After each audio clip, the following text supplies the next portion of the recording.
Hi guys, welcome back to my channel, and if you're new here, welcome.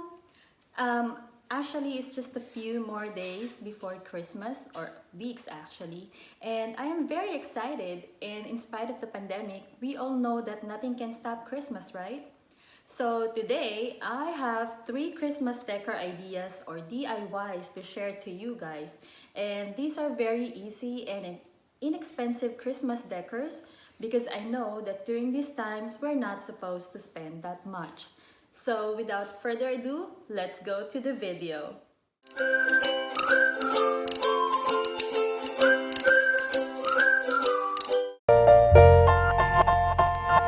These are the materials that we need for our first project.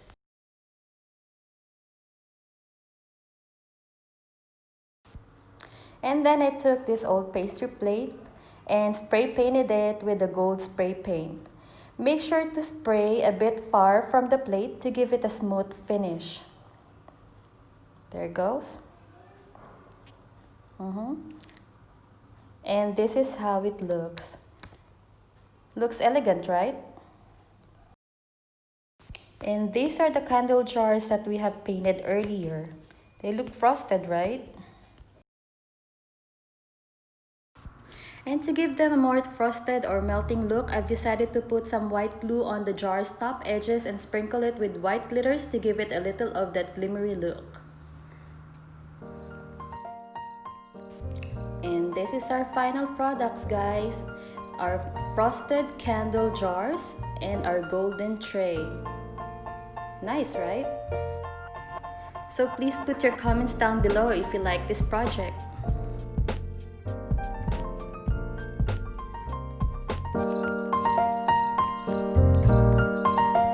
For our next project, I took an old paper plate and drew a Christmas tree, then cut it out like this one. I just drew some lines, and then I cut it out, and then use this cutout to make another one. You just trace it like this, and then you cut it again, and then I use a hot glue to put them on together like that.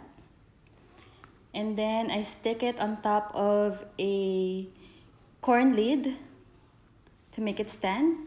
And then after, I created a little bow out of this red ribbon, like that. And then I pull the ends to make it tight.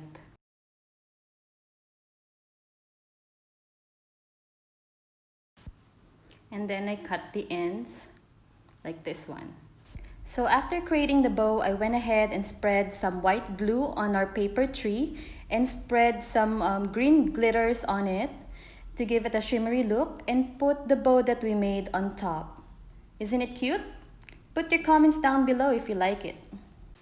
And to give our Christmas tree a little snowy feels, I covered the bottom part with hot glue and cotton pads and sprinkle some white glitters around to give it a shimmery feels. Cute, right? And this is our little paper Christmas tree. Looks good on your coffee table, right? Put your comments down below if you like this project.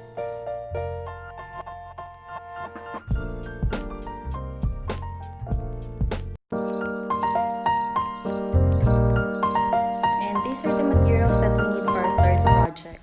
So I drew little circles with a coin, and then free-handedly drew a petal, cut it out, and used the cutout to make another one.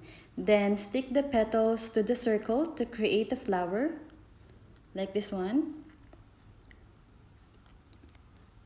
And then I cover the petals with white glue and sprinkle some red glitters around, and put the thread at the back of the petal so you can hang it on the tree. Isn't it nice? Then you can hang it on a tree like this one. Put your comments down below if you like the flowers that we made.